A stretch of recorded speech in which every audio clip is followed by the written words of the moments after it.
So what had happened, we totally got scammed, is there was a previous owner and then a new owner. Well, the previous owner continued to rent the listing even though they didn't own it anymore. So the people that came actually were the real renters, not us. And nobody knew that we were even had been rented to. So they took a lot of our money and all of the things. Welcome back to The Intuitive Voice with Martha Arnett and Angela Huebner. Hi, everybody. Hey, everybody. We're so glad you all are here. And today we are going to talk about what do you do when your intuition tells you your next best step. You hear it and you trust it, but you can't act on it for whatever reason. It could be for reasons of safety, financial reasons, many, many reasons. We find it difficult. Yeah. Such a great topic. Again. Yeah. Again. We have so many good ones. There are this good one, ones. actually, Angela, was raised by a couple of, I meet with some entrepreneurs on Wednesday mornings, and they have been listening to the pod and loving it. And they asked me this question. So I thought, yeah, they're like, I wonder what you and Angela would say about this. So I thought this was also a good one. Because I just had a crazy experience with trying to rent an Airbnb. And we ended up in some sort of crazy situation that we sensed was coming. And I can share that story. Oh, I would love to hear that. Let's jump right into that. And so it's if you can't do what your intuition is telling you to do, what do you do? What do you do? What do you do when you can't do what you want to do? That's right. Exactly. Yeah. And I know as psychotherapists, both you and I have walked people through many situations, right, where they haven't been able to immediately do what they know they need to do. Right. So we can share some of those too, just so folks can understand this isn't always a straight line. That's right. That's action. right. That's right. That's right. Yeah. All right. So tell me about tell me your story. Yeah, so we were in North Carolina for my eldest daughter's college graduation, and we had, and because the town is kind of small and the college is a decent size, people rent far in advance, sometimes a year in advance for Airbnbs. Oh, yeah. Yeah, to rent. So, like far, far in advance. So I think we had rented maybe 8 months in advance this house, and we were excited about it. It had a swimming pool, and my husband's sister was coming over who has a 5-year-old and also another teenager, and we were excited that we were going to be able to gather there. But what was so interesting is normally we're like 5-star renters, I'm going to say, on Airbnb because we leave our houses spotless. We're such good guests. Yes. So anyway, we get people are pretty great communicators with us through Airbnb and all of this. The people that are renting. But anyway, this one, they weren't getting back to us. And we would email and they weren't get back to us. And then maybe another month go by, we'd maybe ask, could we, check in a night early? Nobody would get back to us. We thought, this is really weird. Normally people are very gracious and clear. So anyway, we just kept plodding forward because there really wasn't much left in the town to rent from what we could see. The hotels were pretty booked. The Airbnbs were booked. So anyway, 2 days before, we're like, what time can we check in? Not much response. The very day before, we said we would like to be able to check in a little before 3. We had nowhere to go for the day. Anyway, we got a one-liner. Check-in is 3 p.m. Okay. We're like, okay, that is weird. Okay, that's a hard no. Yeah. That was a hard no, exactly. So we show up, we drive over there, and we show up at 3 p.m. on the dot, and the doors are open to the home. And because the cleaners are there. They're switching it over from the previous renters. So we're like, oh, great, the door's open. We go right in, and that's a significant thing because we put all our stuff in. The kids take quick showers. We're running around this sweaty place. Everybody's showering. We had the next party to run to, and there's towels on the floor and toothbrushes on the counter, and all of our clothing was hung up or thrown on the floor, suitcases everywhere. And so we go on to the next thing with the graduation weekend, and my mother-in-law goes over to the house with the little one, and so did my sister-in-law and her family, and they were going to jump in the pool and do the things. Well, they get there to find all of our items had been thrown into garbage bags and put into, they were going to put it on this, like a real eviction. They were going to put it on the side of the road, But the family that was actually renting the place they were very kind. And they said, don't put it out on the sidewalk. People will take it, stick it in the garage. Oh, my goodness. And my mother-in-law was like, you guys are kicked out. And my husband looks at me, he said, I knew it. I knew something was off with that. No one was responding, whatever. So what had happened, we totally got scammed, is there was a previous owner and then a new owner. Well, the previous owner continued to rent the listing, even though they didn't own it anymore.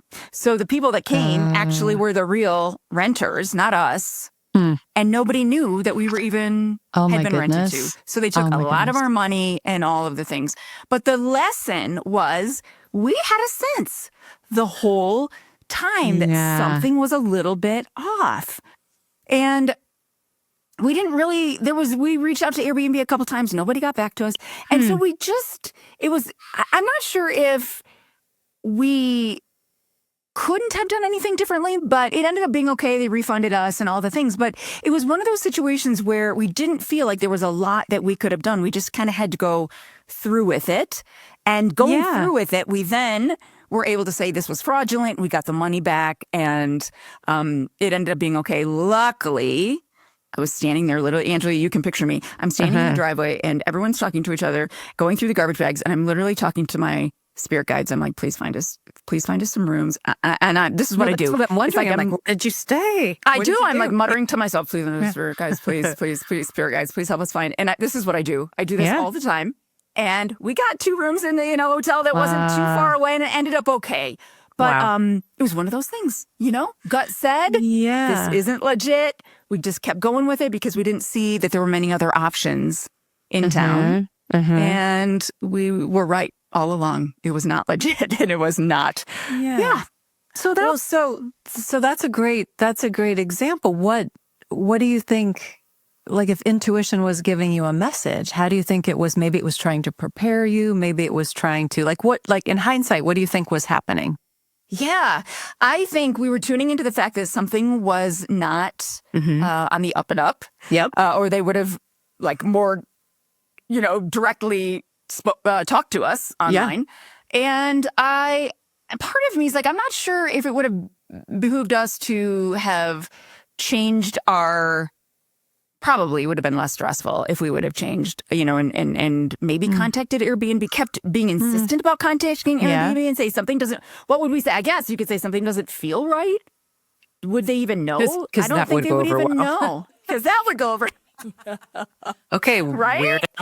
Yeah. So I'm not sure what we could have done. And I think this is important to talk about on the pod because I want people to know sometimes you get those feelings. You have this deeper knowing, right? Something's not right. But what do I do? Well, what can I do, right?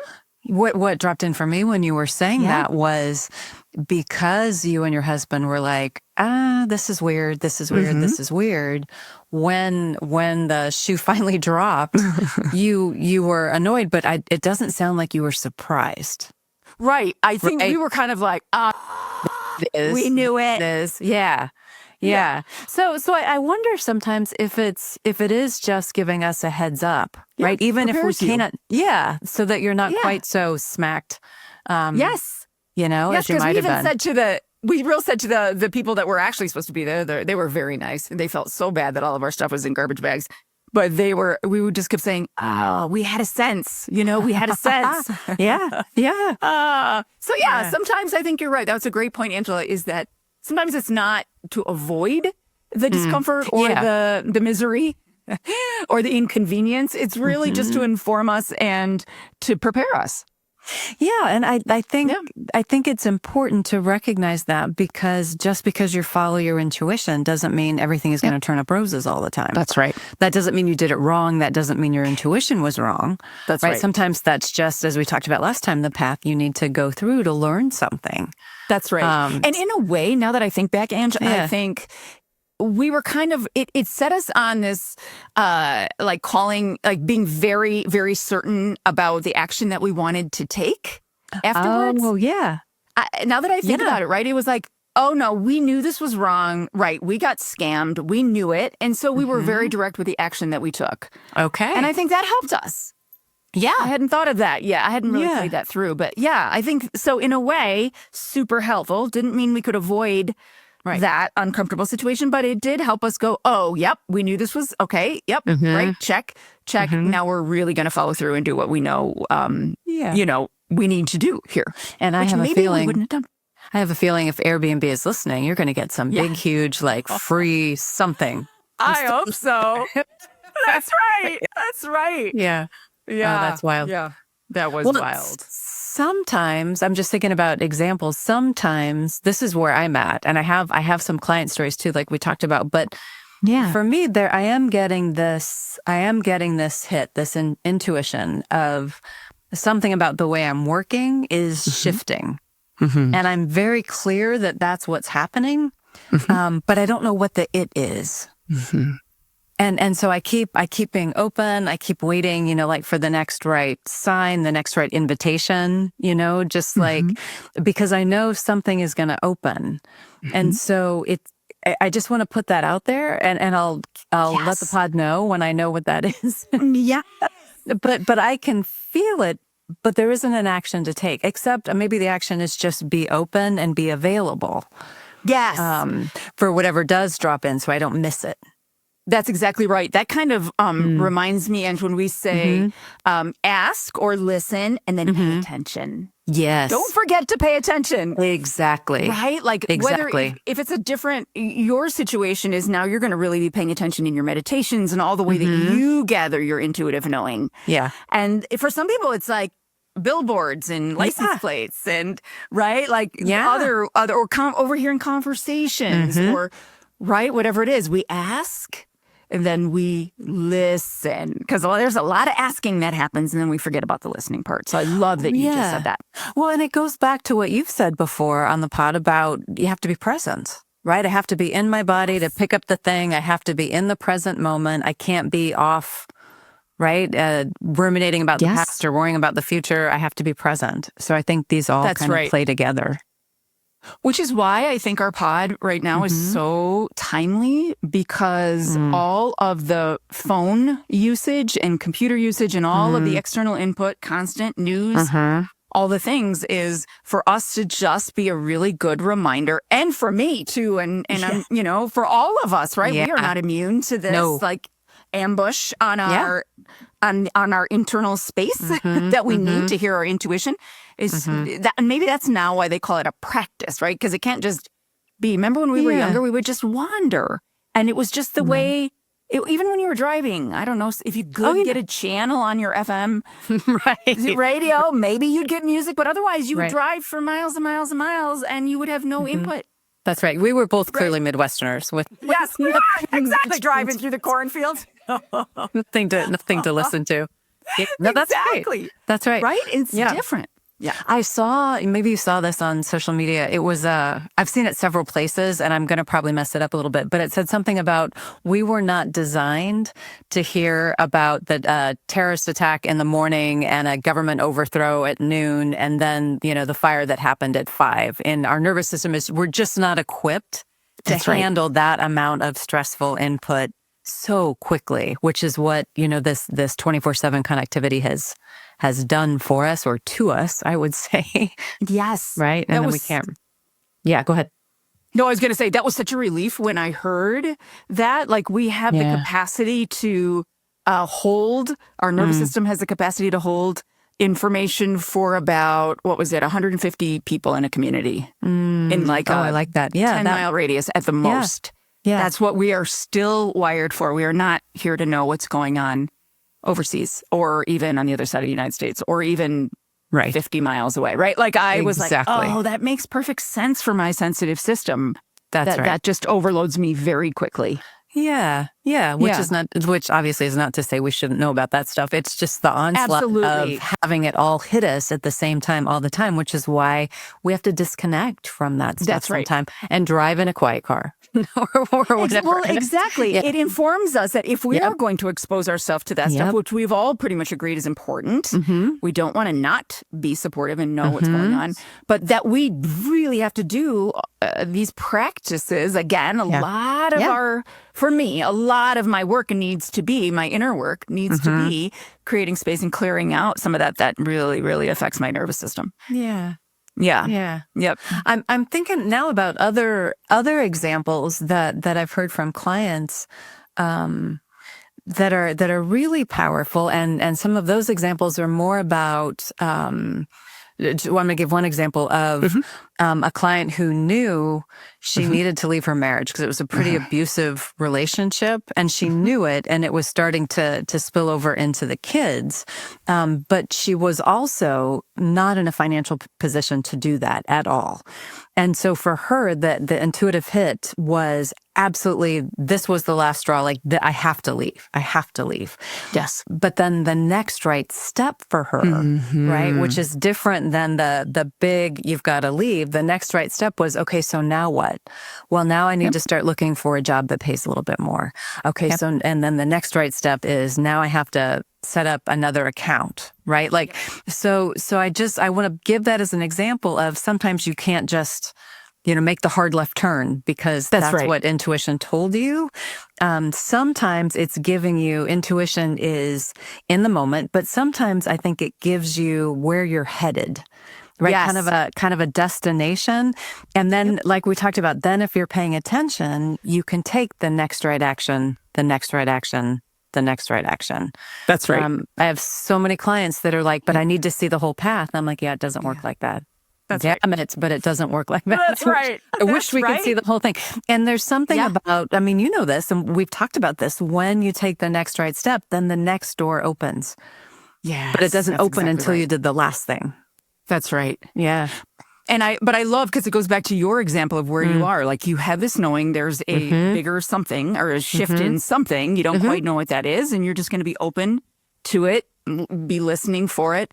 It makes me think I've walked many, many people, as have you, through divorce.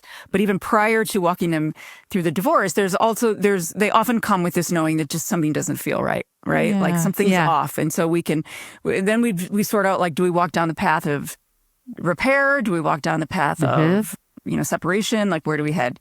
And each of those, right, is this micro step of like, okay, all right, there's no right or wrong. What's, and the next best thing, the next best step, and the next best step. And I think that's just such an important message that we're sharing here, is that, like you said, it's not a straight line. It is a series of micro steps. And you don't even maybe have to know the end. You just have to know what feels right. For now, for this next decision. And if that doesn't feel right tomorrow, you get to change your mind. And I think that eases things, right? Like the perfectionism, or I'm going to get it wrong. There's way more flexibility and latitude than we even imagine. Then I think it becomes like the if we take a step and it turns out it's not in alignment, like you said, you wake up the next day and it doesn't feel right. I do think it's like the GPS in your car, that they don't say, you stupid bee, like you stupid effing idiot. Like they say, she says recalibrating, turn around. That's now. right. It's like, okay, we're just going to find another way to get you. Yeah, exactly. No big deal. No judgment. That's and right. I think that's how it goes. I think that's right. That's how it goes. I also think, I'm sorry, go ahead. Yeah. No, you go. As we take that next right step, we start to build more trust in our intuition. Yes. And then I think it just gets clearer, clearer and clearer, because you start to go, okay, I don't have to know. I can release. Maybe it's not relax, but I can, right? I can, release into, it'll show up when it's supposed to show up. That's right. Yeah. I also want to mention, I'm going to throw myself under the bus here in a way that is not a pretty example, but I was in college and got into a really horrible relationship. And I deeply, deeply, deeply knew with every cell of my body, this guy was horrible and I should get out. And I couldn't. And I look back at that, and I've done so much work around that. But I want to say, I eventually did. But I also want to say, sometimes it feels like we can't get out. And I think I was given that situation so that I would understand that feeling. And that feeling, when I work with clients, I really get it now. That feeling of like, I know I should not be in this. This person is not for me, this is horrible. And yet I literally couldn't. And you and I have worked with a lot of that, right? And so I want to say, if anyone's feeling that, know that you are not alone.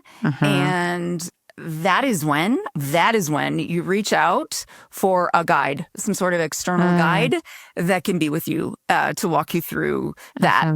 I would have gotten out much earlier had I had someone reflecting back to me things that would have helped me escape that misery. Right. But I just want to say, I knew it, and yet I couldn't do it. And I appreciate, though, what you took away from that wasn't, so I'm going to beat the crap out of my younger self that couldn't do that, and I'm going to hold her in such shame and contempt. You went, oh, I get how hard it is. And so now when I have somebody like that in front of me, I can be that container, that holding, right, that compassion. That's right. We'll just get out. Well, that's right. Exactly. Why don't I do that? It's like that. That's exactly like if I knew how, I would, right? Just walk away, right? And so I am actually very grateful for that, for the ability to understand from that perspective, because it's a confusing. That's a confusing. Well, yeah. That's what gives us all our wisdom. Right? That's exactly right. All of these I have so much wisdom. Exactly. Hey, Ange, so what do you think is a good tool of the week this week? I think it's what we've kind of been talking about this whole time, which is, so the tool of the week this week is just take the next right step, right? When something jumps in, when you get an intuitive hit, take the next right step. And if there isn't an obvious and sort of ease, I don't mean easy, but an ease about what the next thing is, then wait. Be open, be available for whatever that next right step is. That's right, because even being open and available means that you are trusting your process. That's right. That's right. And most of this is about trust. Exactly. It's about learning and building trust within your own system. Right. So I think being that's able very important. That's a great tool. Yeah. Whether you see the action or don't. Yeah. One of our teachers talked about sometimes it's you're ready, but the thing that's ready for you isn't quite ready. You know, so like I might be at the intersection, but the person supposed to meet at the intersection is caught at a light back there. So I'm doing everything right. I just need to cool my jets for a minute. So I like that. I like thinking about it like that. I love that. I love that because just this morning I said that I was working out at the gym and I was talking to a trainer there, and she was telling me that her mom had almost died, that she was she's older and they were ready. They had put her into hospice and she had a do not resuscitate. And anyway, it got confused. They ended up moving her and they ended up resuscitating her and all the things. And I just said to the woman I was talking to, I said, it sounds like they weren't ready for her on the other side yet. Like it wasn't time, because she's suffering now and she wouldn't have, but now she is. And we're like, wow, there's still more for her to learn. And I love that you said it. I said, it wasn't the timing yet. The timing wasn't there. That's kind of how I feel about that also. So that speaks to me about that. Excellent. All right. Okay. So do we have a question of the week? We do. This is something that we talked about early on, but I'm so glad that a listener wrote in and asked us this, because I don't think we could talk about this each time. And each time we may have a slightly different answer. And also it's just really important to remind it. So the question is, what's one way to continue to strengthen my intuition? That was the question. What's one way? Just what's one way? And I was like, I love that. Let's get back to the basics. Yeah. Well, I think that is the theme of this episode. Yeah. You can trust it by take the next right step. That's right. Right? Like exactly. That's how you continue to trust it, is to hear it and follow it. That's right. And how do you listen? How do you, again, from that very first episode, how do you receive it? You know, how do you receive intuition? Does it come in through your gut? A lot of people, it comes in through their gut. Does it come in through goosebumps all over your body when you fear? You know, do you feel restricted or do you feel expansive? Like, you know, that is one way to think about and really kind of hone in on, how do I listen and receive? Yeah. And then, what's my receiving channel? Yeah. Exactly. And then the building of the trust with your intuitive channel. Yeah. And back to what you said, it's practice. It's a practice. I just have to keep doing it and keep doing it and keep doing it. It's never perfect. That's right. No, it's just a practice. That's right. Yeah. I love that. Yeah. Very good. Yeah. Well, we've got exciting news. Our next episode. Is it our next episode? It's the next episode. It's the next episode or two. We are bringing in our first guest. So, yay! We're so excited. We're gonna start interviewing people, which we are thrilled about. Yes, so you'll get more perspectives on intuition and how it's playing out for other people, not all of whom are therapists, which is lovely, right? We're going to see how it plays out in other settings, which is good. That's right. Yeah. Yes. I'm so excited. And a lot of these folks aren't even consciously necessarily using their intuition. These are people that are doing unique and interesting things with their lives. And we are just going to put them on the spot and see how intuition plays out in their lives, their business lives, their work, their personal lives. And I think it's going to be really fun. Fabulous. Yeah. Fabulous. Yeah. All right. So, anything coming up for you? I just got mentoring. I've got one Voxer, which is the intuition on call, where people can communicate with me all week whenever they want. It's a monthly membership.